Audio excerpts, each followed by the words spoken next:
Alam mo, buti na lang hindi tayo nahuli. Kaya pwede ba umalis ka na? No way. Ilang beses mo na akong binitin eh. Isan lang natin, ha?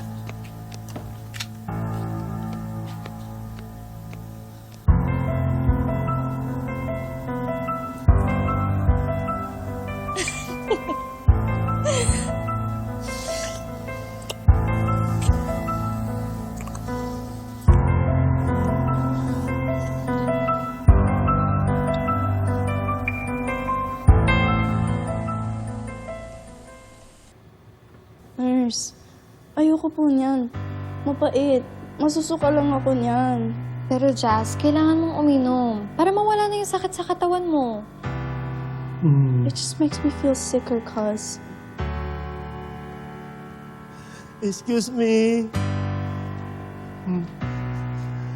Baby Jasmine, kailangan mo inom yung gamot mo.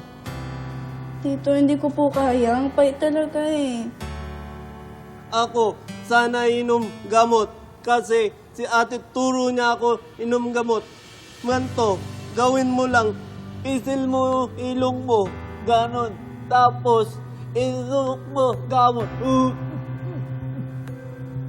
Tiis mo lang, baby Jasmine. Kaya mo yun. Isil mo. Nurse, inom gamot na baby Jasmine.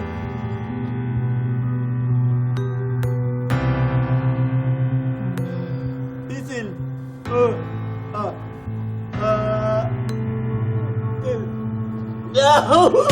Galing, baby Jasmine. Galing, inom niya gamot. No? Nurse, galing, baby Jasmine. Kasi ang galing mo magturo, Tito eh. Because of you, nakaya ko. Baby Jasmine, pag galing na ikaw, titreat ka dito, Jobert. At si big boy na ako, meron na ako work, kaya libre na ita, baby Jasmine. Bibilis naman ba magpagaling, Tito? Para lalabas tayo. Tapos kakain tayo ng ice cream, and fried chicken. Ice cream, gusto yan, Tito Labas Jobert. tayo, Tito. Chocolate ice cream, sarap. Sama niyo ako. Tama, Ashley. Galing. Thanks, Tito. Ay, na ikaw pong, sarap ito. Ay, Hi po! Kayo po pala yung tito ni Jasmine, di ba? Ako si Jobert, tito ni baby Jasmine. Ako po pala si Ashley. Pinsan at best friend po ako ni Jasmine. Nakakatuwa naman po na finally na-meet na po kita. Kinikwento ka lang po kasi niya sa akin eh. Friend ka ni baby Jasmine. Friends na din tayo. Opo, kasi po kahit ngayon lang po tayo nagkita, pareho po tayo nagkikare para kay Jasmine. Friend mo din po. Wait lang! Ayoko! Bakit? Mami, hindi po, wait. Mami, wait lang po.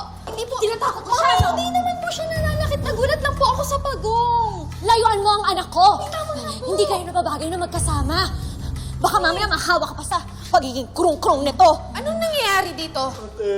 Bakit mo inaaway ang kapatid ko?